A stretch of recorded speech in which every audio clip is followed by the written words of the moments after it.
Y bueno, llegamos ayer, compartimos con los jóvenes, yo estuve un ratito nada más, y ellos estaban haciendo una actividad con una profesional de la salud, 2 profesionales de la salud, referente a temas muy, pero muy fundamentales conocer en estos tiempos para poder ayudar, para también nosotros recibir la sabiduría de parte de Dios, ¿no es cierto?, para tratar algunas cuestiones, y fue muy grato compartir con las hermanas invitadas la reunión de los jóvenes de ayer. Era para aprovechar, así que si no estuvo usted, estaría bueno que lo pueda por diferido estar escuchando. Y quería contarles que este sábado próximo, repetirles más bien, tenemos la escuela para padres, ya se acerca a participar toda la iglesia, porque de una u otra manera es bueno conocer en cuanto a distintas, vamos a decir, tips o estrategias, fundamentos de la educación de nuestros hijos en Cristo, ¿no? Como padres terrenales, que tenemos una gran responsabilidad, y también para a veces con sobrinos, con otro tipo de relaciones, las cuales es importante que nosotros tengamos firme, ¿no es cierto?, nuestra participación para con la educación de ellos. Recuerden, es el sábado que viene a las 15 y hay que anotarse con Blanquita, que está aquí adelante. Si ustedes tienen niños pequeños que no tienen con quién dejarlo, tráigalo, no dejen de venir porque no tiene con quién dejar su niño, tráiganlo, porque va a haber maestras de escuela bíblica que van a estar trabajando, ayudando ahí en el aula, y ellas tienen actividad para con los niños, un refrigerio para con los niños, entonces ellos van a estar muy, pero muy bien atendidos. Así que anotarse con Blanquita y a no perdérselo, porque también tenemos invitados y tenemos que aprovecharlos, ¿no? Estrujarlos, y también está una de nuestras hermanas profesional y también la tenemos que estrujar para que todo lo que ellas conocen puedan también compartirlo con nosotros. Y por último, les quería decir también que este próximo 31 de octubre, que es domingo, vamos a tener bautismo. Bautismo que lo vamos a hacer acá en la iglesia, con una pileta. No dan las condiciones para hacerlo en el río, así que será acá como la última vez. Y aquellos que están próximos a bautizarse, anotarse también con Blanquita cuanto antes, para que sepamos cuántos son, cómo realizarlo. Blanquita, que está acá adelante, con ella también acercarse. Si usted no sabe quién es Blanquita, pregunte, que es muy conocida, y ahí le van a estar indicando. No me olvido de nada. Y ya acercándose la fecha, le vamos a comentar bien cómo es, no se asuste, y tome aliento su corazón y en Cristo, que el Señor sigue dando crecimiento a tu vida, sigue formando nuestro corazón, nuestra mente y todo nuestro ser, y es importante, muy importante, tomar este paso de obediencia, este paso de fe que es el bautismo. Bueno, pero ya para lo que vamos a la palabra, y para ello tenemos, antes del mensaje central, tenemos un matrimonio hermoso que ya estuvo con nosotros compartiendo palabra, lo va a hacer nuevamente, y son Bere y Juan Cardoso. Los invito aquí adelante, que ellos estén pasando para luego ya dar lugar al pastor. Bienvenidos, Bere y Juan, hermosos hermanos, ellos líderes de adolescentes, y tienen mucho para compartir. Buenos días, hermanos. En esta oportunidad traemos una palabra que nos ha ayudado mucho en este tiempo, así que lo dejo a mi esposa hablar. Buen día, feliz Día de las Madres, espero que estén bien. El pastor nos pidió que diéramos una palabra, así que bueno, acá estamos. Y como decía mi esposa, es una palabra que la verdad en estos tiempos ayuda mucho, porque bueno, vivimos en un mundo de consumismo y estamos ajetreados. Y la palabra es en Filipenses 4 del... ¿dónde está? del 6 al... ¿Vas a leer hasta el 8? Hasta el 9. Y cito: por nada estéis afanosos, si no sean conocidos vuestras peticiones delante de Dios, en toda oración y ruego con acción de gracias. Y la paz de Dios, que sobrepasa todo entendimiento, guardará vuestros corazones y vuestros pensamientos en Cristo Jesús. Yo leo hasta ahí y mi esposa después lee. Hermanos, esta parte, yo creo que en este mundo que todo el tiempo nos lleva a querer más y más y más, ya sea desde lo mínimo, un teléfono, ropa, hasta una casa, un trabajo, o bien un servicio, ¿no?, que queramos estar sirviendo, que queramos progresar. Acá nos dice Pablo, que obviamente le habla el Espíritu Santo, diciendo: por nada estéis afanosos. Que acá yo busqué una traducción, la Nueva Traducción Viviente, dice: no se preocupen por nada. En cambio, oren por todo y díganle a Dios lo que quieren y Dios se hará cargo. Y dice: y denle gracias por todo lo que Él ha hecho, ¿sí? Y la paz de Dios, que sobrepasa todo lo natural, estará en vosotros, en ustedes y en nosotros. ¿A qué va? Que nos conformemos, o sea, tengamos un contentamiento con lo que Dios nos da. Porque por más que digamos: yo logré mi casa, yo logré mi ropa, yo logré mi trabajo, yo logré, en realidad no lo logramos nosotros, lo dio Dios para que nosotros lo sepamos administrar y estemos contentos con eso, porque si Dios lo ha dado es porque tenemos la capacidad para tenerlo. Y si queremos algo, se lo pongamos delante de Dios, primero para saber si es lo que nos conviene, si es lo que realmente nos va a hacer bien, si no nos va a desviar del camino, porque por ahí no es algo malo, pero no es lo que Dios quiere para nosotros. Por ahí no es la casa, por ahí no es un servicio, porque como dije al principio, no tiene que ser algo material, sino también puede ser algo eclesiástico en la iglesia, querer servir, querer estar en algo. Y Dios te dice: orá primero, presentámelo, contentate con lo que tenés, da gracias, y yo te voy a dar esa paz para que puedas esperar, para que puedas entender por qué sí, por qué no, o a qué tiempo. Y ya nos estamos acercando a fin de año y ya empieza la fiebre de que, si hubiera hecho esto, quiero llegar a esto, quiero llegar a la casa arreglada, quiero llegar a comprarme la casa, quiero llegar a cambiar el auto. Y Dios capaz que te está diciendo: esperá, contentate con lo que tenés, preocupate por lo eterno y yo te voy a dar paz. Esperá. Y nosotros, yo creo que, como veíamos ayer en la capacitación que nos dio la hermana, somos ansiosos y queremos todo ya. Y Dios te dice: pará, o sea, vamos a mi tiempo, pará. Orá, pedímelo, descansa en mí, yo te voy a dar paz y a su tiempo capaz que llegue, o no. Así que ahora mi esposa va a leer la segunda parte y ahí hay otro contexto.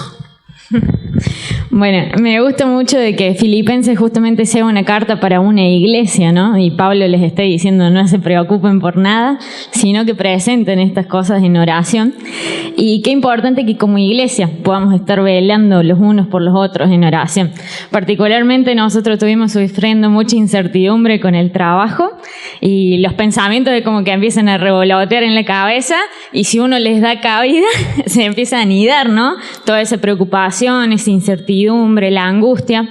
Y Pablo viene como con la cura justa, presentarlo en oración. Y doy gracias por hermanos puntuales como Nati, que me estuvieron acompañando en oración en esas circunstancias. Y lo importante que la iglesia no comprenda de que todos tenemos este afán, esta ansiedad, pero tenemos que ir a Dios y tenemos que apoyarnos, ¿no? Y justamente cuando Dios habla de la paz, dice que va a guardar nuestros corazones y nuestros pensamientos, ¿no? Porque a veces lo que nos falla es la cabeza que carbura y sigue pensando. Y por eso más adelante Pablo dice: por lo demás, hermanos, todo lo que es verdadero, todo lo digno, todo lo justo, todo lo puro, todo lo amable, todo lo honorable, si hay alguna virtud o algo que merece elogio, en esto mediten, en esto pensad.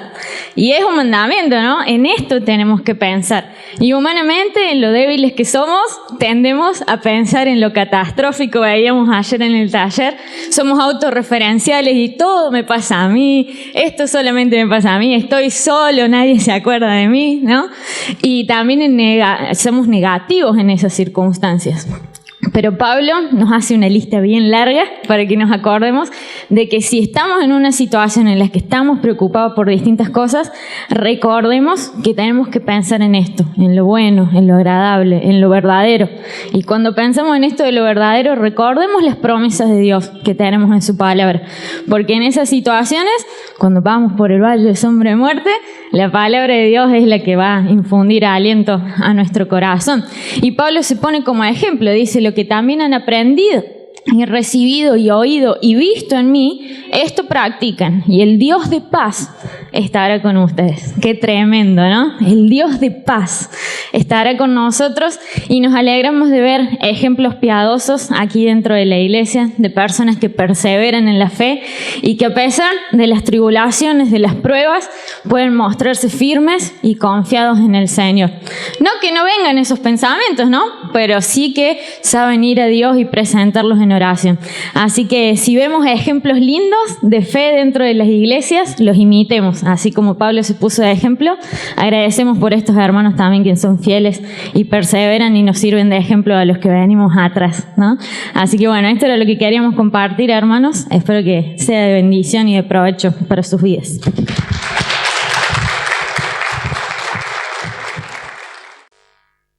Muy bien, tomen su asiento, mi amado hermano. Recuerden, siempre un consejo sabio que damos es tomar nota, tratar de transportarse en el tiempo. Hace bien meterse en la historia. Recuerden que la palabra de Dios, las Escrituras, son fiables. Primero por la evidencia que tienen a través de la historia. La Biblia es un libro fiable. Nadie discutiría libros de la misma época. De hecho, los arqueólogos no discuten la procedencia de libros antiguos y sus copias respectivas, de las cuales encontramos 5 o 6 en la actualidad, de copistas a través de la historia. La Biblia, sin embargo, tiene 5.600 documentos que respaldan su autenticidad. Esto no es obra de la fe, sino de la arqueología, una ciencia, por supuesto, como toda ciencia, que tiene sus principios, ¿no?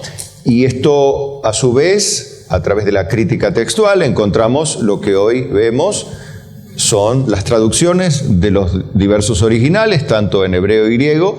Los encontramos en el día de hoy y están a nuestra disposición en miles de idiomas y dialectos a lo largo y ancho de todo el planeta. Nosotros en español, por supuesto, porque griego no sabemos y hebreo tampoco, pero tenemos la gracia de que en el 1600 Cipriano de Valera y Casiodoro de Reina se dedicaron 10 años a trabajar en la traducción que en gran medida la tenemos hoy. Hoy Juan citaba algunas modificaciones en la traducción, pero no en el original. Y esto habla de la fiabilidad y la confiabilidad de la Escritura, más allá de la evidencia interna que ella deja en el corazón, cuando uno la estudia consciente y concienzudamente y humildemente, no siendo deshonesto intelectualmente, siendo sincero, podemos encontrar argumentos de peso. Y no fiarnos del dice qué, del a mí me parece, de la percepción personal, algo que se utiliza mucho hoy inclusive para definir el sexo. Miren hasta qué punto llega la irracionalidad de la humanidad de definir el sexo de una persona a partir de su percepción. O sea, realmente en un contexto de médicos, y cualquier grupo de psiquiatras lo calificaría realmente como una condición mental alterada. Lo que pasa es que a veces pueden más las fuerzas políticas e ideológicas que las evidencias científicas, médicas o técnicas, así como pasa en el ámbito de la industria, en la economía, en la farmacéutica, en la medicina, en la energía atómica, en las armas, y bueno, todo manipulado por el pecado del hombre y pervertido por esto. Bien, esta introducción nos va a llevar entonces al Evangelio según San Mateo, en el capítulo 1, en el verso 1. Si alguno no lo encuentra, es el primer versículo del Nuevo Testamento. Ahí es más fácil. Bien, por supuesto ustedes saben que el bosquejo está a su disposición después en Telegram para todos. Les voy a contar de algo que era tradicional, que hoy usamos el registro civil para esto, hablar de las genealogías. Nosotros con Susi estuvimos haciendo trámites, y en los trámites nos encontramos muchas veces en las páginas de las instituciones sociales de trámites de genealogías también. Se utiliza también para la tramitación de visas o de pasaportes o nacionalidades que no sean la propia, ¿no? Europeas, por ejemplo. La necesidad de certificar de dónde vienen tus padres, tus abuelos o tus bisabuelos, sean europeos, nativos, nacionalizados, En la antigüedad también se practicaba esto de manera escrita, no había un registro civil como el día de hoy, pero sí se anotaban las genealogías. Y ustedes saben que tanto el libro de Mateo, o el Evangelio de Mateo, como el Evangelio de Lucas, ellos, tanto Mateo en el capítulo 1 y Lucas en el capítulo 3, citan genealogías a través de las cuales desciende Jesucristo en la naturaleza humana. Recuerden que Jesucristo es preexistente, porque Él era antes de Abraham, Él era antes de Adán, porque Jesús le dijo a los fariseos, ¿no? Antes de que Abraham fuese, yo soy, le dijo. Ahí estaba hablando Dios en la naturaleza humana de Jesucristo. Antes de que Abraham fuese, yo soy. Y Abraham hacía 2000 años que había existido y ya había muerto, y estaba Jesucristo hablando antes de que Abraham fuese, yo soy. Esto es tremendo. Y es interesante inclusive, porque en Mateo 1:1 dice, libro de la genealogía de Jesucristo, hijo de David, en este caso quiere decir descendiente de David, porque encontramos muchas generaciones intermedias, hijo de Abraham, que también encontramos muchas generaciones intermedias desde David, o desde Abraham hasta David. Abraham, Isaac, Jacob, de ahí en adelante Jacob, las 12 tribus de Israel, de entre una de las cuales Judá, y Jesucristo, descendiente de Judá. Él es de la tribu de Judá, ¿sí? Como las otras tribus, Jesucristo es descendiente de una de ellas. Por supuesto, estas genealogías hebreas no están en la actualidad porque fueron destruidas en el tiempo del Imperio Romano, cuando fue en el año 70 después de Cristo, a través de Tito, el general de los ejércitos romanos, donde literalmente hace una masacre entre los judíos, algo así como lo hizo Hitler en la actualidad, así en la antigüedad, Tito, también el general Tito, por orden del emperador y por las continuas rebeliones de la nación israelita que estaba bajo el dominio del Imperio Romano, para lo cual ustedes saben que en el tiempo de Jesús había un procurador romano muy cruel, que era, ¿quién? Poncio Pilato. Era muy cruel porque era un pueblo muy resistente el pueblo hebreo a someterse al dominio del Imperio Romano, ¿no? Llega un punto que explotan varias rebeliones ya después de la ascensión de Jesucristo, explotan y vemos que justamente dan la orden de arrasar Jerusalén y se cumple la profecía de Jesucristo que os digo, que no quedará piedra sobre piedra, refiriéndose al templo. El templo del monte donde está ahora la mezquita de Omán. Cuando uno mira Jerusalén ve un domo dorado, esa es la mezquita de Omán. Sí, esa mezquita es el lugar donde estaba el templo donde Jesús estuvo, el templo de Salomón, que tuvo una construcción en el tiempo de Salomón, luego una reconstrucción en el tiempo de Zorobabel, retorno de Babilonia, años más adelante otra vez la restauración por Herodes para congraciarse para congraciarse con el pueblo judío, Herodes, que era una especie de rey mezclado con el procurador romano, un enredo político ahí, todo como todo enredo político, ¿no es cierto?, para controlar la zona, ¿no? Pero hábil Herodes, él levanta el templo otra vez y se pone en gracia con los judíos, ¿no? Claro. Bueno, estos detalles son muy lindos porque vemos la historia, ¿no? Ahora el templo ese no está, pero ahí estuvo Jesús. Ese es el templo, el lugar donde también se sentará cuando sea reconstruido el templo, el anticristo. Pero bueno, todavía no vamos a hablar del anticristo, sino de Cristo. Y de una madre única. Así es el título del mensaje. Bueno, vemos en el verso 15, saltamos después de varias genealogías, ustedes en la Biblia lo ven, que dice hijo de David, hijo de Abraham, y después hijo de tal, hijo de tal, hijo de tal, hijo de tal, va descendiendo en las genealogías, y va llegando al verso 15, Eliud engendró a Eleazar, Eleazar Matán, Matán a Jacob, este no es el Jacob descendiente directo sino es otro Jacob, como hoy encontramos Jacobo, encontramos algunos Jacobos, quizás no sea un nombre moderno, pero bueno, encontramos a varios Jacobos, como encontramos a varios Jesús también, ¿no? Y Jacob engendró a José, marido de María, de la cual nació Jesús, llamado el Cristo. Marido de María, de la cual nació Jesús, llamado el Cristo. ¿Quién era esta María?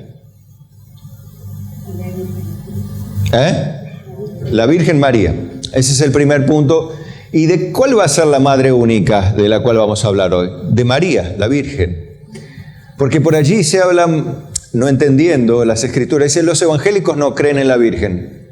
Hoy vamos a hablar de la Virgen María. Y vamos a citar plenamente las Escrituras hablando de una madre única de la Virgen María. Bien. Cuando vamos a Lucas capítulo 3, donde yo les dije que hay otra genealogía, fíjense las palabras, ¿no?, que se utilizan. Primero dice, y Jacob engendró a José, y podríamos decir, y José engendró a Jesús, porque todos vienen diciendo engendró.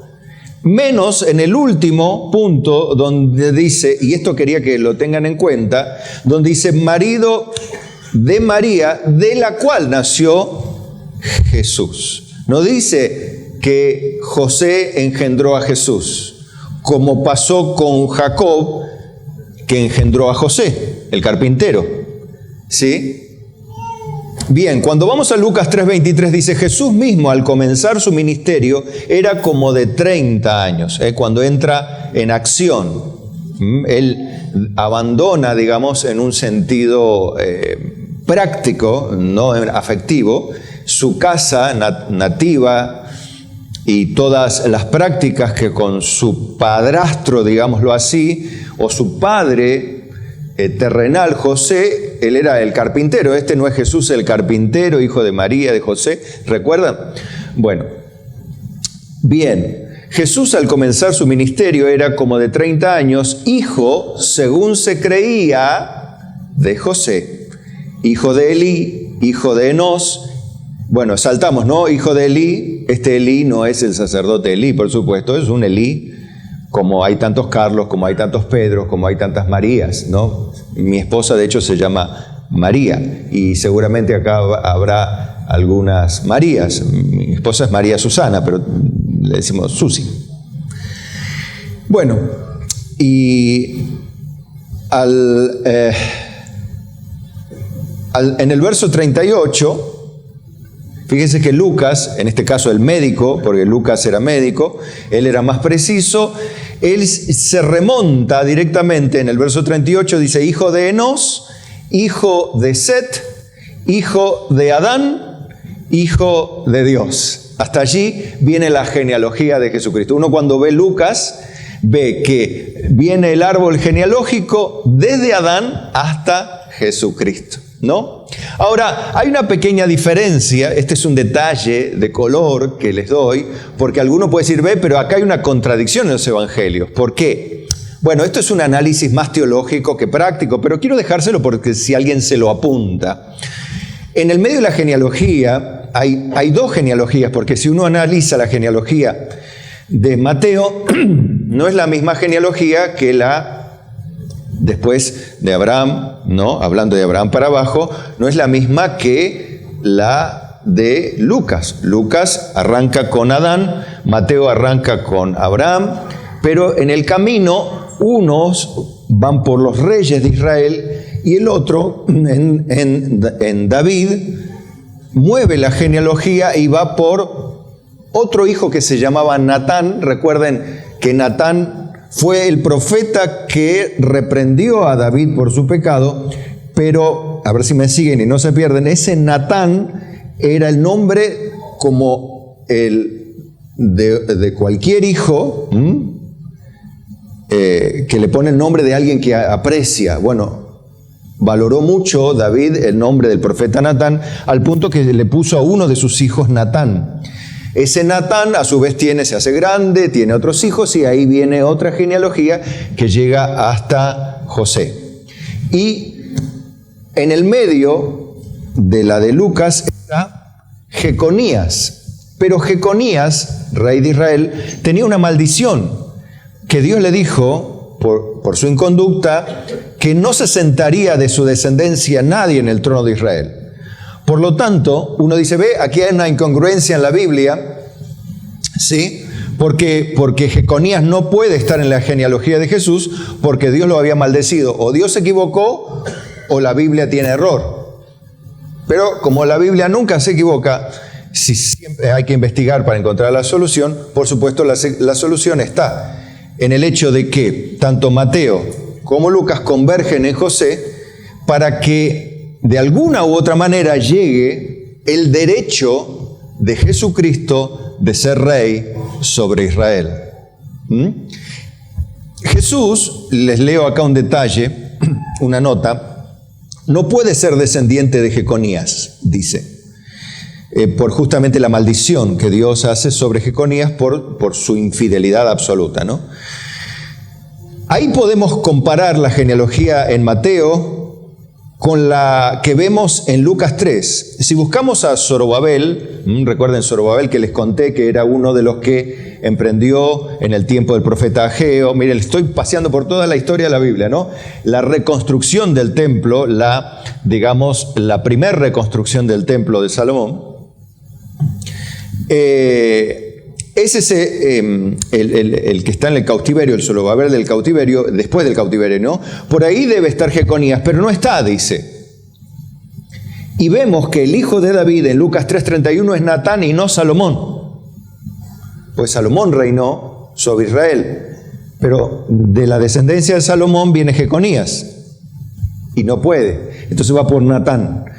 Y traza otra línea, la de Mateo, para evitar la maldición sobre Jeconías. Y se suele resolver la contradicción reconociendo que una genealogía es por María y la otra por José. Es suficiente reconocer que una genealogía evita la maldición mientras la otra existe para mostrar su derecho a heredar el trono de Israel. Bueno, ¿cuál es el punto aquí? ¿Por dónde voy? Bueno, que Dios hace las cosas de tal manera que se cumplen sea como sea, a pesar de que el hombre se oponga y maldiga a Dios y trate de contradecir a Dios, nunca logrará torcer los planes de Dios. Eso por un lado. Por otro lado, debemos entender esto, que la Biblia también dice que no hay hombre que siempre haga el bien y nunca peque. ¿Acá hay algún ser humano que pueda decir yo nunca transgredí ninguna norma? No, todos somos pecadores y en esencia somos malos. Hay dos pruebas bien concretas de que somos pecadores y que la Biblia tenía razón en decir que somos pecadores. ¿Cuántos de los seres humanos que existen desde Adán no murieron? Todos. Porque el alma que pecare, dijo Dios, esa morirá. ¿Y vos y yo nos vamos a morir? ¿Sí o no? ¿Cuándo? No sé. ¿Te interesa saberlo? Tampoco. ¿Pero que te vas a morir? Te vas a morir. La pregunta es, no si te vas a morir. Si te miras con el de al lado, le dirías, ¿estás preparado? Ay, esa es la pregunta. Entonces, partiendo de esa pregunta, vamos a enfocarnos en una madre única. En Mateo 1:18, después de contar esta genealogía, dice, el nacimiento de Jesucristo fue así. Estando desposada María, su madre, con José. Acá quiero aclarar que la palabra desposada significa, en el original, no significa casada, sino apartada para el casamiento o comprometida. Creo que la palabra actual es estamos comprometidos hoy. La palabra desposada significa para casarse, en el original, ¿sí? Griego. María, su madre, con José, antes de que se juntasen, o sea, antes de que se casasen, se halló que había concebido del Espíritu Santo, dice Mateo.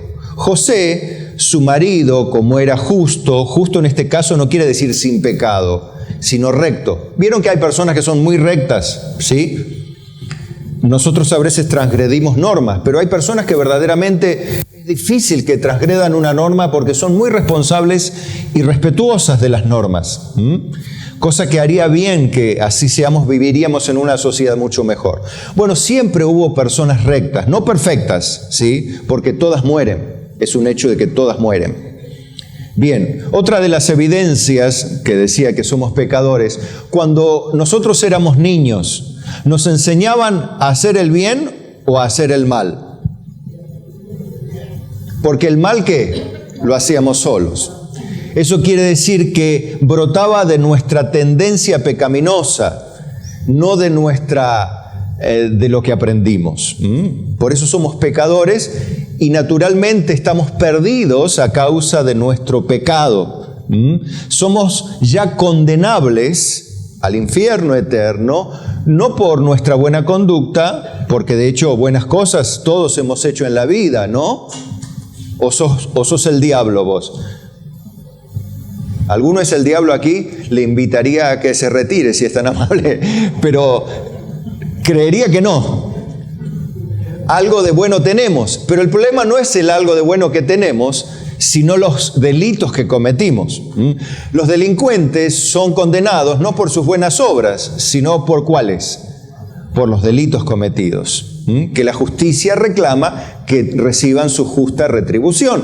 De igual manera, la justicia divina reclama que el pecador sea condenado. Usted, si fuese víctima de la acción de un violento ladrón o que mate a alguno de su familia, Dios no lo permita, si se encuentra con un juez que le dice, bueno, pero yo tengo un corazón muy misericordioso y creo que este hombre, aunque asesinó a su familia, yo lo voy a perdonar porque soy un juez bueno y lo voy a perdonar. ¿Usted qué va a hacer con el juez? O sea, usted lo va a querer matar al juez. Bueno, ¿y por qué Dios no ejercería la justicia si Él es un juez justo? ¿Se da cuenta? A veces queremos la justicia para los demás, pero no para nosotros. Queremos que todos vayan a la cárcel, pero si nosotros cometemos una falta, que ni la caminera nos haga la multa. Que las luces apagadas se la cobren a los demás. Que el ir sin cinto se lo cobren a los demás. ¿Verdad? Que el excedernos de velocidad, aunque nos midieron con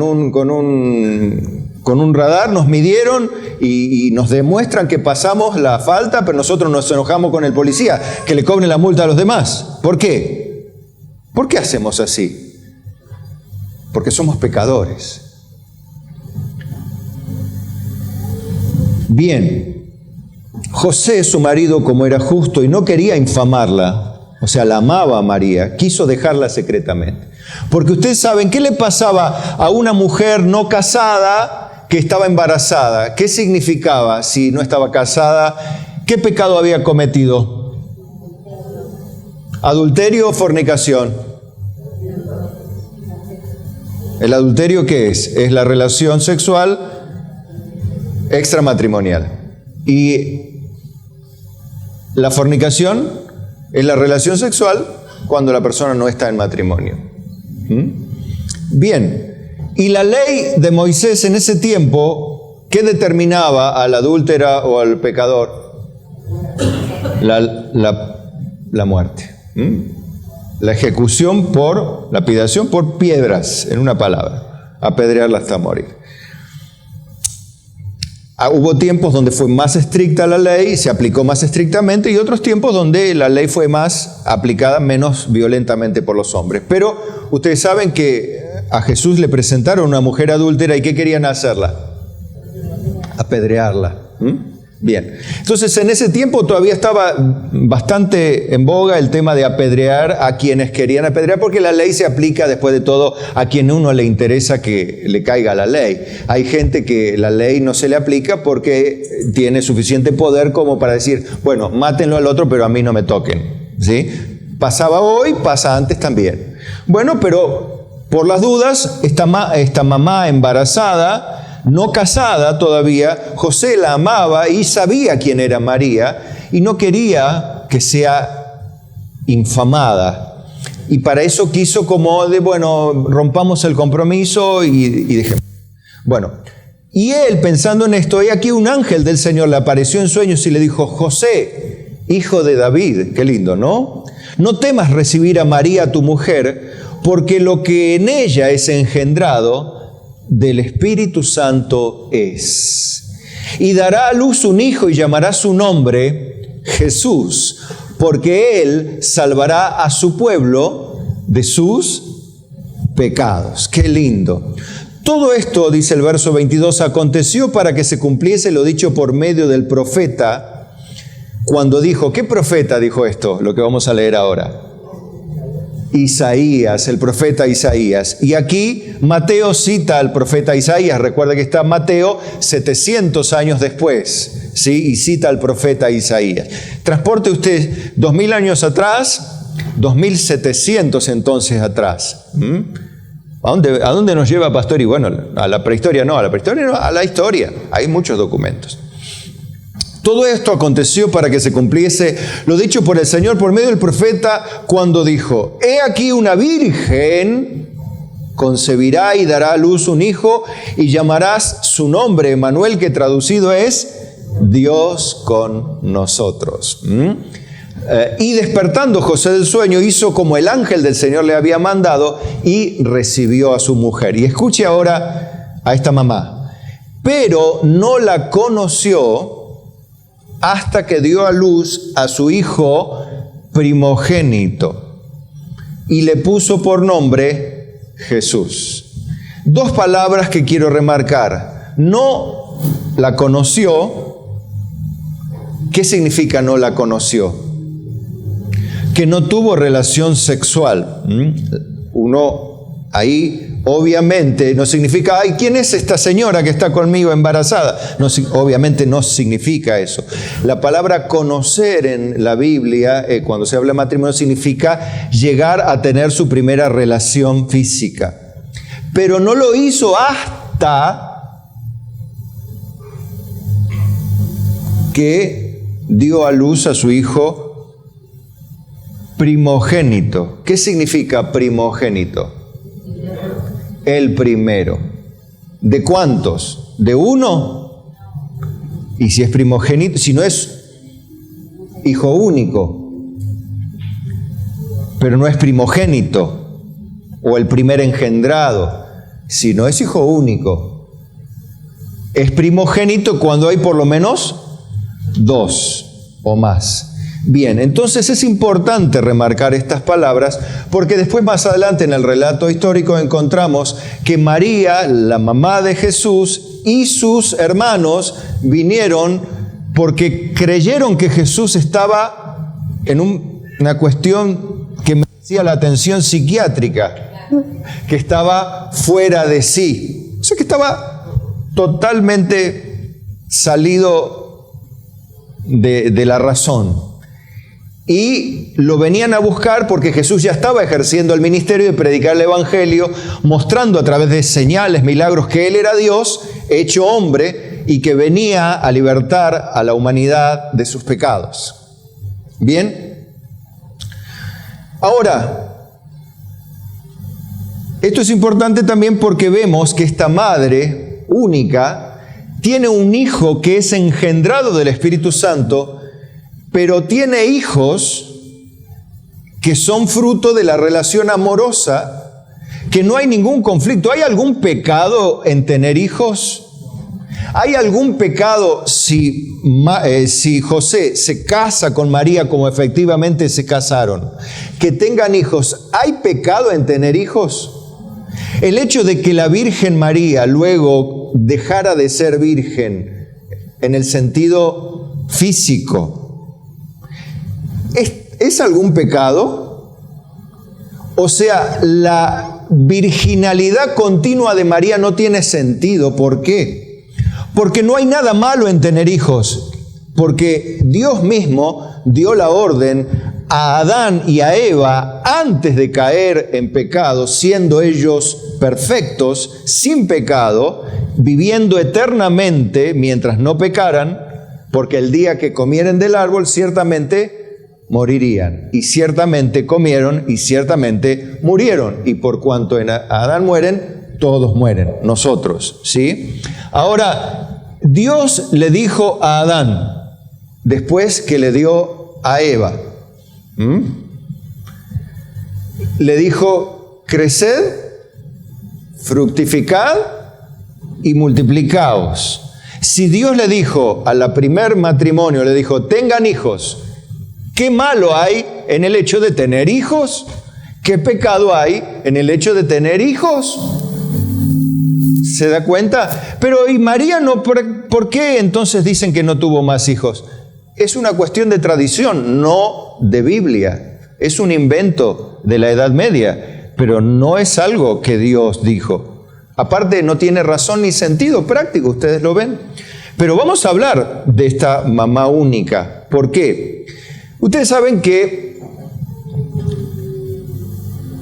tenía una hermana que se llamaba Elizabeth, que estaba casada con un sacerdote que en turno se llamaba Zacarías y ella se llamaba Elizabeth.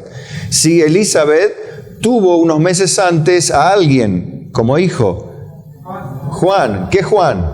El Bautista, que era primo de Jesús. ¿Sí? Juan el Bautista, y Zacarías era sacerdote.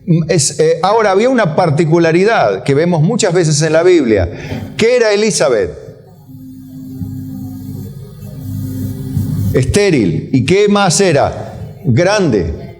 Ya había pasado el tiempo de tener hijos. Pero esto se replica varias veces en la Biblia, ¿no? Lo vemos, por ejemplo, en Ana, la madre del profeta Samuel. Lo vemos también en otra mujer más importante de la historia, la esposa de Abraham, Sara, que era estéril, y a los 90 años tuvo un hijo, y su hijo se llamó Isaac, que se llamaba Risa. Porque cuando Dios vino a verla, ¿y cómo vino Dios a verla? Con 2 ángeles. ¿Recuerdan? ¿Cómo vino Dios? ¿En qué persona vino? En el Cristo preencarnado. Bueno, no voy a contar esa parte de la historia porque yo ya lloro. Ya varias veces me pasó en el seminario. Porque me impacta mucho que Dios venga a Abraham y Abraham en ese tiempo reciba e interceda por su familia, y también Dios le da la promesa que a través de tu esposa tendrás un hijo. Y Sara se rió y ella le dijo, ¿por qué te reíste? Le dijo Dios. No me reí, sí te reíste. No me reí, sí te reíste. ¿A Dios le puede mentir? ¿Alguno le puede mentir a Dios? Sí, pero que el hecho de que Dios te crea es otro problema. No le podés mentir a Dios, o sea, Dios sabe. O sea, nosotros le podemos decir, no, Señor, yo no cometí ningún pecado. Ya está mintiendo, mentiroso. Amén. Bien. Ahora, fíjense. Al 6º mes, el ángel Gabriel fue enviado por Dios a una ciudad de Galilea llamada Nazaret. Y entrando el ángel donde ella estaba, dijo, salve, muy favorecida, le dijo el ángel. Imagínense, aparece, usted está María allí con sus quehaceres, preocupada, ¿no es cierto?, por sus cosas. Seguramente José, martillando, no sé, haciendo algo en la carpintería. Imagínense, una escena. Y aparece el ángel. ¿Usted qué hace? Ah, Gabriel, ¿cómo andás? ¿Usted haría así? Claro, como los dibujitos animados, ¿no? La mandíbula golpearía el piso, claro, del susto que se da.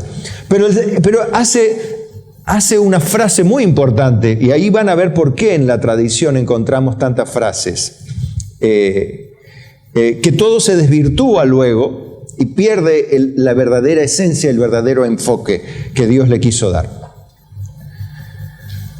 A una virgen desposada con un varón que se llamaba José de la casa de David, y el nombre de la virgen era María. Y entrando el ángel en donde ella estaba, dijo, salve, muy favorecida, el Señor es contigo, bendita tú entre las mujeres. ¿Sabe por qué le puse el título al mensaje una mamá o una madre única? Porque el ángel le dijo, bendita tú entre todas las mujeres. Mas ella cuando le vio se turbó por sus palabras, imagínense la cara de María, y pensaba, ¿qué salutación sería esta? O sea, ¿qué clase de saludo? Salve, muy favorecida, bendita tú entre las mujeres. ¿Quién soy yo?, diría la pobre María. Entonces el ángel dijo, María, no temas, porque has hallado gracia delante de Dios. Qué bueno esto, ¿no? Por cuanto todos somos pecadores, pero la gracia de Dios alcanza a los pecadores para llamarlos al arrepentimiento y venir a Cristo. María halló gracia, porque María era descendiente de algún papá o mamá o no, o era un extraterrestre. Entonces, ¿qué llevaba en su genética? La naturaleza pecaminosa que usted o yo. Ahora, ¿era una persona justa y recta como José? Sí. De hecho, tanto respeto le tenían a María que José quiso deshacer el compromiso en privado para no infamarla, o sea, para que María siga manteniendo su reputación pública como una mujer recta. Pero no dejaba de ser con naturaleza pecaminosa. ¿Me siguen hasta ahí? Y ahora, le dice, concebirás en tu vientre y darás a luz un hijo y llamarás su nombre Jesús. Y acá empieza a describir a este hombre. Este será grande y será llamado Hijo del Altísimo, con mayúscula, ¿no? Y el Señor Dios le dará el trono de David, su padre. Siguen, ¿no?, el tema de las genealogías, el derecho al trono, las inconsistencias aparentes de la Biblia, que todo le fui nombrando. Hay muchos detalles aquí. Hacer un estudio teológico me llevaría una semana, pero estamos resumiendo mucho. Así que si algo no entiende, sonríase y aguante. ¿Sí? Bueno. Este será grande y será llamado Hijo del Altísimo, y el Señor Dios le dará el trono de David su padre, y reinará sobre la casa de Jacob para siempre, y su reino no tendrá fin. Qué linda promesa, por Dios. Entonces María dijo al ángel, y ahí viene para que usted entienda más ahora, ¿cómo será esto? Pues no conozco varón. ¿Qué significa no conozco varón? No tuve relación sexual con ningún varón. Respondiendo el ángel le dijo, el Espíritu Santo vendrá sobre ti y el poder del Altísimo te cubrirá con su sombra, por lo cual también el santo ser que nacerá, el santo ser, esto es clave esta palabra, el santo ser. Cuando uno va al original, recuerde que hay muchas traducciones en muchos idiomas, pero cuando va al original, cuando se refiere al santo ser, se está refiriendo de una manera puntual a una personalidad exclusiva, ¿sí?, como es Jesucristo, ¿no? Dice, el santo ser que nacerá será llamado Hijo de Dios. Y el verso 36 dice, y aquí tu parienta Elizabeth, ella también ha concebido hijo en su vejez, y este es el 6º mes para ella, la que llamaban estéril. O sea, la estéril, Elizabeth. Porque, y esto me gusta también, el verso 37, el ángel le dice, porque nada hay imposible para Dios. Entonces María dijo, y aquí hay una declaración muy importante para los que tienen una sobrevaluación o una percepción equivocada de la Virgen María, dice, he aquí la sierva del Señor, hágase conmigo conforme a tu palabra, y el ángel se fue de su presencia. O sea, era una mujer que no dijo, pero no, yo no quiero líos, a ver si todavía me matan, si me aparezco con esta panza, yo así me van a matar. No, que haya otro plan, que elegí otra mujer. No, imagínense cualquiera de nosotros. No, si es así, no, si no es esta condición, si no me ponen esto, no me ponen lo otro, si no es con alfombra roja, si yo no me caso en público, si no es con vestido blanco, yo no. Así no. ¿Vieron cómo somos nosotros, no? Siempre tenemos que poner cláusulas, un contrato así con 80 cláusulas. Así sí, si no, no hago nada. Bueno, pero María dijo, como Dios dijo, si me matan, que me maten. Si vivo, que viva y que se cumpla la palabra del Señor. Eso hace una madre para con su hijo. Una madre se somete a la voluntad de Dios. Y una madre única como la Virgen María, ¿qué otra cosa podría hacer siendo la sierva del Señor, no la ama de Dios, sino la sierva del Señor, decir, hágase conmigo conforme a lo que Dios determinó? Eso es humildad, eso es sumisión a la voluntad soberana de Dios. María luego, ya embarazada, visita a Elizabeth.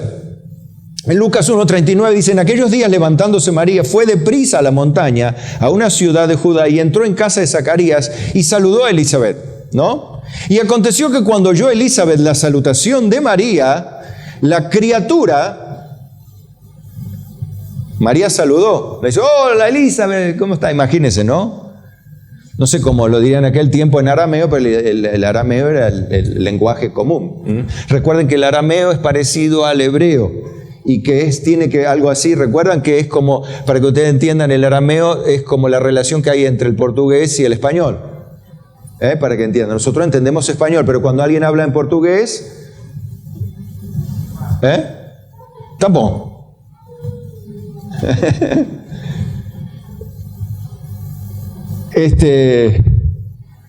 En aquellos días, dice, en que María saludó, me había perdido en el texto. En aquellos días entró, dice, a Zacarías, a la mujer de Zacarías, y le saludó, ¿no? Y aconteció que cuando oyó Elizabeth la salutación de María, la criatura saltó en su vientre y Elizabeth fue llena del Espíritu Santo. Ya la primera manifestación de Jesucristo, ya estaba dentro de la panza y María habló y la criatura, Juan, saltó dentro de la panza, ¿no? Y exclamó a gran voz y dijo, bendita tú entre las mujeres. Y eso, dijo, me suena eso. Y bendito el fruto de tu vientre. Y dice Elizabeth, ¿por qué se me concede esto a mí, que la madre de mi Señor venga a mí? Entonces ahí ven por qué se desvirtúa o se malinterpreta cuando dicen en algunas oraciones, en el catolicismo, en la tradición religiosa, Santa María, Madre de Dios, ruega por nosotros pecadores, ahora y en la hora de nuestra muerte, amén, en el Ave María. ¿Por qué? Porque está desvirtuado el concepto de las palabras de Elizabeth. Elizabeth simplemente dijo que María era la madre de su Señor porque obviamente, biológicamente, ella estaba embarazada. Pero no es la madre de Dios, sino es la que Dios escogió. Hoy lo entendemos un poco más bien con esto de los vientres que se alquilan. Hoy se alquilan los vientres. Inclusive vi otra cosa que hacen ahora. Dios nos libre, ¿no? Toman el óvulo de una mujer, le sacan el ADN de esa mujer, le ponen el ADN de otra mujer y lo juntan con el espermatozoide congelado de un hombre. Y de eso lo meten en un frasco. Estoy, por supuesto, y de ahí lo vuelven a introducir en un vientre de otra persona. Y de ahí puede salir alguien como vos o como yo. Eso hacen hoy. Se hizo. Ya está. O sea, no es que una noticia. O sea, que no le va a costar mucho entender que Dios, en su sola soberanía, determine que en el vientre de María nazca un santo ser que no tenga la genética ni de María, que era pecadora, ni la genética de José, pero sin embargo nace del vientre de María y es María. Pero no es madre de Dios, es la madre cuyo vientre lleva al santo ser que fue engendrado por el Espíritu Santo. ¿Se entiende? Eso dice la Escritura, no es una percepción mía. La Biblia lo dice. Ah, pero es una Biblia evangélica. No, no hay Biblia evangélica. Hay Biblia. Usted va, hay muchas traducciones de la Biblia en chino, en japonés, en alemán, en español, en francés, en castellano antiguo, castellano moderno, pero la Biblia original es la misma. Se traduce en 2000 idiomas, pero la original de la Biblia, para eso existe una ciencia que se llama la crítica textual, que se encarga de los 5.600 documentos arqueológicos que hay encontrados a través de la historia, y los más modernos, uno recuerdan en las cuevas del Qumran, en el año casi 900 y algo, en el 1900 más o menos, un poquito ahí, se encuentran los papiros más antiguos y la cantidad más, que una vez se supo que lo usaban para encender fuego, algunos de la Edad Media, ni sabiendo lo que eran, ¿no? Se encuentran las copias de los registros de la Biblia, ¿no? Y así recientemente se encontró uno de una copia también, tremendos documentos que nos hablan de la autenticidad de la Biblia y del valor, de la autoridad de la Biblia. Y esto no tiene nada que ver con la religión, es ciencia pura. Esto puede ser manejado por los ateos más antidios que usted quiera, pero ellos van a defender los elementos arqueológicos encontrados. O sea, son dos cosas aparte. Una cosa son las creencias, las religiones, y otra cosa es la Biblia. Y uno la tuerce o la interpreta intelectualmente como corresponde, ¿sí? Puede hacer lo que quiera. De hecho, hay muchas religiones en la tierra. ¿Por qué? Porque uno cree lo que quiere creer y no lo que debería creer, ¿sí? Bueno, entonces dijo: porque tan pronto como llegó la voz de la salutación a mis oídos, la criatura saltó de alegría en mi vientre, decía Elizabeth. Y bienaventurada la que creyó, porque se cumplirá lo que fue dicho de parte del Señor. ¿A quién les estaba diciendo? A María. Bienaventurada María, que vos le creíste al Señor a través del ángel Gabriel. Y a través de él, ella sabía muy bien las Escrituras, porque había leído al profeta Isaías, seguro. Entonces, ahí sale la canción de alabanza de María, o lo que se denomina el Magnificat de María, de lo cual yo tomé algunos, solamente renglones. Y fíjense que en ese canto espontáneo de María, es como quien compone una canción o un salmo. María, en este caso, inspirada por el Espíritu Santo, compone o expone o suelta un canto de alabanza, ¿no? Y le voy a extraer unas palabras que declaran a esta Madre Única. Ella misma en su canto muestra quién es. Y ahora le va a terminar de cerrar la idea a aquellos que decían: pero usted no está respetando la tradición de la iglesia o de la historia. Pare, porque yo no voy a solamente heredar la que culturalmente se habla, sino lo que los documentos históricos y la ciencia también dicen.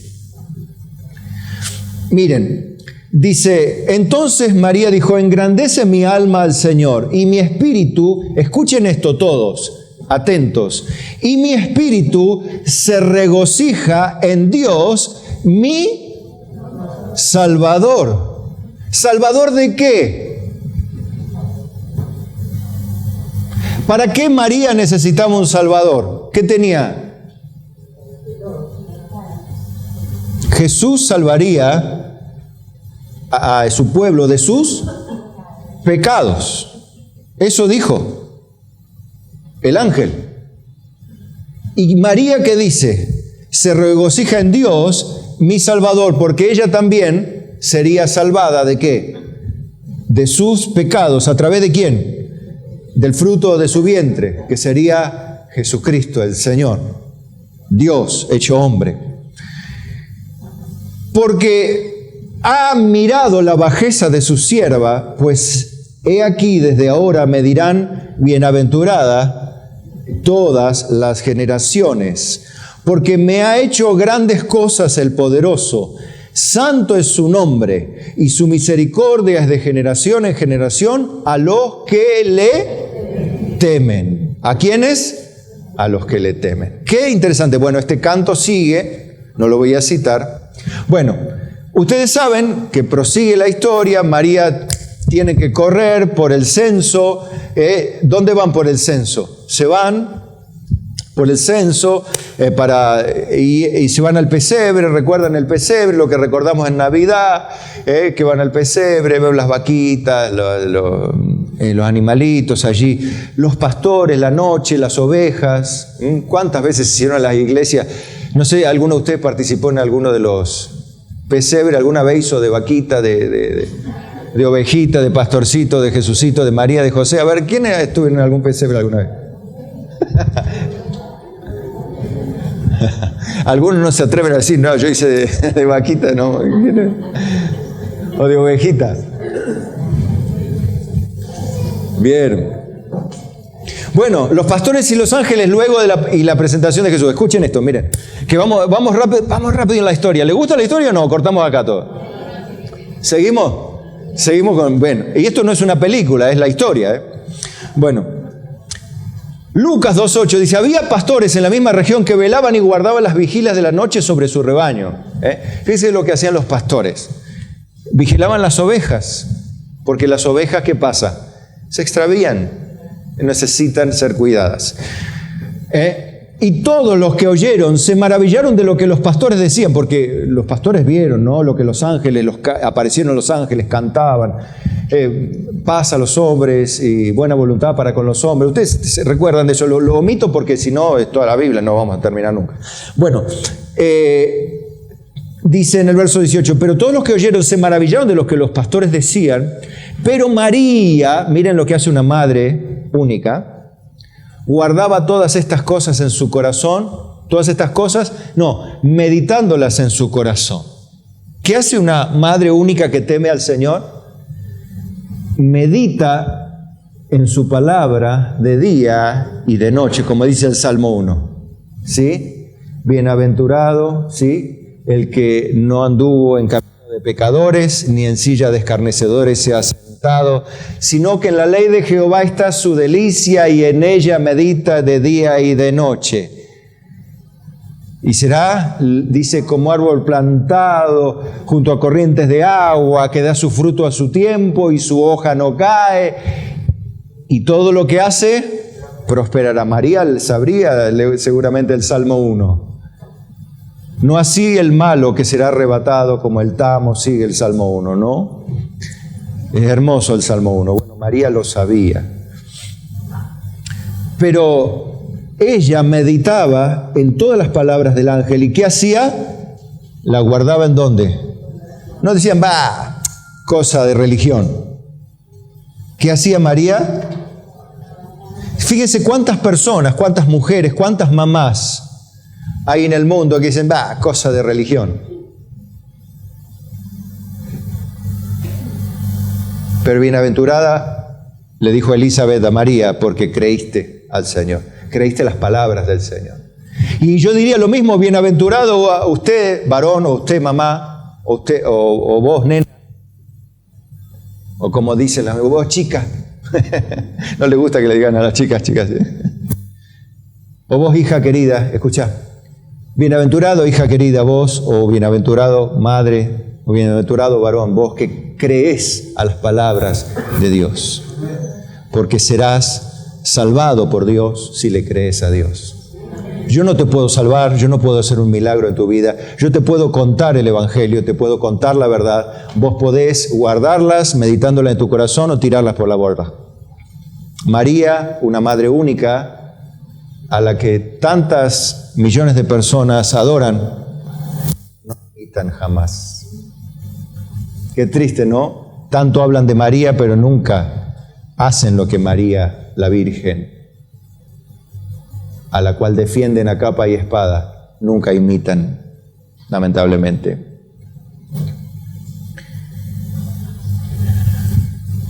Y volvieron los pastores glorificando y alabando a Dios por todas las cosas que habían oído y visto y como se les había dicho. Bueno, miren lo que hace una madre única o una madre ejemplar. Como todo judío, cumplidos los 8 días para circuncidar al niño, le pusieron por nombre Jesús, al cual le había sido puesto por el ángel antes que fuese concebido. Y cuando se cumplieron los días de la purificación de ellos, o sea, había por cuestión legal, ritual, no civil sino ritual, primero, al 8º día se circuncidaban a los varones, al primogénito, ¿sí? En este caso Jesús, fueron al día número 8 y los circuncidaron. ¿Qué más? Después, cumplidos, dice, los días de la purificación, la mujer era impura ritualmente después del parto.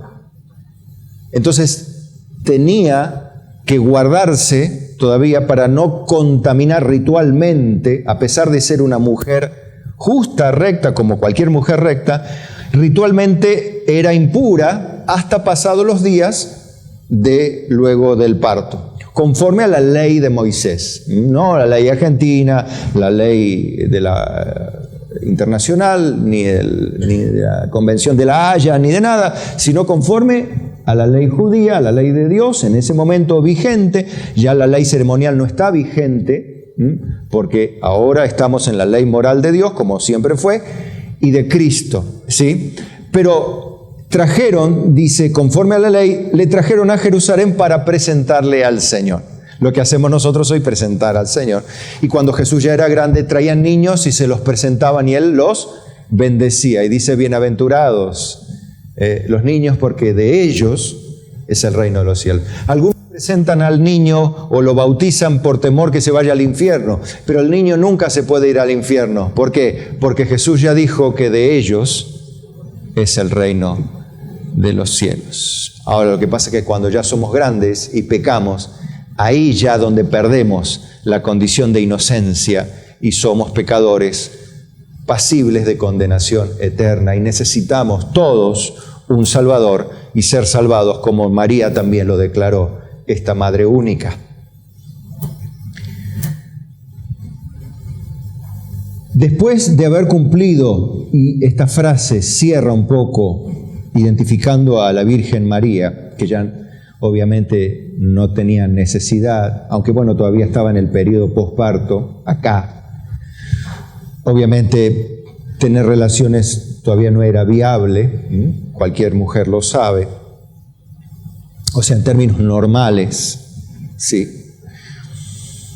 Tampoco puede quedar embarazada, inclusive hasta, no recuerdo de qué mes, después me dicen las mujeres, hasta después de qué mes las hormonas vuelven a producir los óvulos disponibles para ser fecundados, ¿no? Pero no importa mucho, lo que importa es que después de haber cumplido con, escuchen esto, todo lo prescrito, ¿vieron eso? En la ley del Señor, volvieron a Galilea, a su ciudad de Nazaret. Esa frase creo que habla de esta madre única, y espero que todas las madres puedan decir, ¿cómo me gustaría ser como la Virgen María? No por virgen, sino por el temor de Dios. No por el privilegio de llevar a Dios en su vientre, sino por el hecho de tener un corazón tan humilde y dispuesto a decirle a Dios: hágase conforme a su voluntad y no a la mía. Que cada mujer y cada hombre podamos decir hoy que se cumpla en mi vida, ahora lo entiendo mucho más, todo lo prescrito en la ley del Señor. Y me voy a volver a mi casa en este domingo meditando en todas las palabras que habló ese hombre, que como ustedes ven hoy vestido de traje, pero es un hombre débil, que también necesita perdón de Dios, que también necesita la misericordia y la ayuda de Dios y la ayuda de ustedes, que no soy ningún ser especial, soy alguien que tanto necesita perdón y salvación como cualquiera de los que están aquí. La diferencia es que tanto yo como muchos de ustedes, y creería que algún día todos, puedan recibir al Señor Jesucristo como Señor y Salvador, como lo hizo María, esta Madre única, necesitó de un Salvador. Y que cada uno que quizá pensaba en la Virgen María de una manera errónea, fruto de la tradición religiosa y no de la evidencia bíblica, puedan decir: hoy entiendo que necesito a Jesucristo como esta Madre única, aprovechando el Día de la Madre. Y le invito a que mis hermanos me acompañen aquí, porque voy a cerrar este mensaje para honrar a las madres, pero particularmente a las mujeres, porque dije que hay madres y aún hay adolescentes, no que son madres, aquí no. Quizá hay alguna jovencita que va a ser madre. Quizá hay alguna de ustedes que fue siendo adolescente, fue madre. Quizá ustedes pueden decir: ay, pero yo pequé contra Dios. Sí, pero el fruto de tu vientre hoy es la persona a quien amás. Quizá alguna de ustedes pensó alguna vez en abortar, y hoy dices: gracias Dios, porque no lo hice, porque temía a Dios. Hasta quizá haya alguna dama que haya cometido el aborto y ustedes puedan decir: yo no tengo perdón de Dios. Pero quiero decirte que sí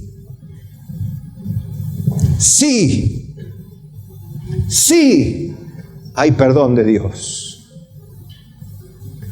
Porque el perdón de Dios es para el más vil pecador. Aún habiendo cometido homicidio, como lo hacía Pablo, el apóstol, Dios lo llamó y lo convirtió en el apóstol más importante de la Biblia. El apóstol más importante de la historia y el más relevante del Nuevo Testamento, siendo un homicida, perseguidor de la iglesia, Saulo de Tarso. Si Dios convirtió a un homicida en el apóstol que más revelación y bendición trajo en la Biblia, ¿cómo no hará de ti una mujer única y especial, por más que hayas cometido un pecado muy grave? Y a ti, varón, porque hayas cometido de igual manera, en concordancia en algún momento en tu vida, un duro pecado. ¿Sabes qué? Dios no te trajo aquí para condenarte, para ponerte la espada en el cuello o el revólver en la cabeza. No te trajo en esta mañana para avergonzarte en público, sino te trajo en esta mañana, por Dios, para mostrarte su misericordia para con todos los hombres. Porque de tal manera amó Dios al mundo, para que todo aquel que en Él crea no se pierda, mas tenga vida eterna, como hizo María.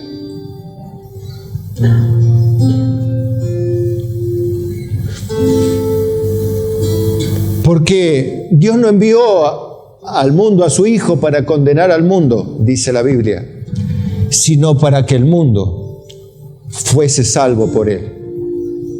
Y en esto consiste la condenación, dice la Biblia, en que los hombres amaron más las tinieblas que la luz.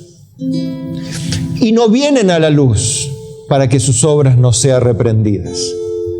Pero los que vienen a la luz, esto es a la verdad, vienen para que se confirme que sus obras o sus acciones o sus decisiones son movidas por la misericordia y la gracia de Dios. La gracia que hoy te trajo aquí a la iglesia para que escuches las palabras a través de este hombre lleno de defectos y necesidades, lleno de incapacidades, como vos tendrás las tuyas, con algunas virtudes, quizá, pero con el solo propósito de que puedas oír en tu lenguaje materno las eternas palabras de Dios que te llaman al arrepentimiento y a la salvación. Pero hoy en el Día de la Madre, en Proverbios capítulo 31, se describe, y esto lo habría leído María, la Virgen, a la mujer que teme al Señor. Porque dice Proverbios 31:10, mujer virtuosa, ¿quién la hallará? Porque su estima sobrepasa largamente a la de las piedras preciosas. Se levantan, dice el verso 28, mire, sígame hasta el 28. Se levantan sus hijos y la llaman bienaventurada. Y su marido también la alaba.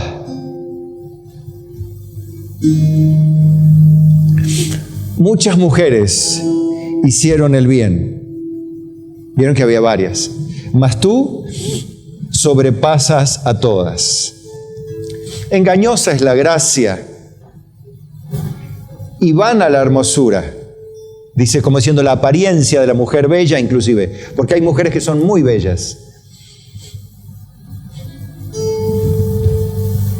Pero Dios dice que aún eso, aunque haya mujeres muy bellas, eso es vanidad, porque en realidad la mujer que teme al Señor o teme a Jehová, esa es la que será alabada. Entonces, si hay en esta mañana una madre, una mujer que teme a Dios y medita en el corazón todas sus palabras, esa mujer será reconocida, así como bienaventurada, y lo propio para el varón que teme al Señor. Como dice la Biblia, su descendencia será poderosa en la tierra. Amén. ¡Feliz Día de la Madre!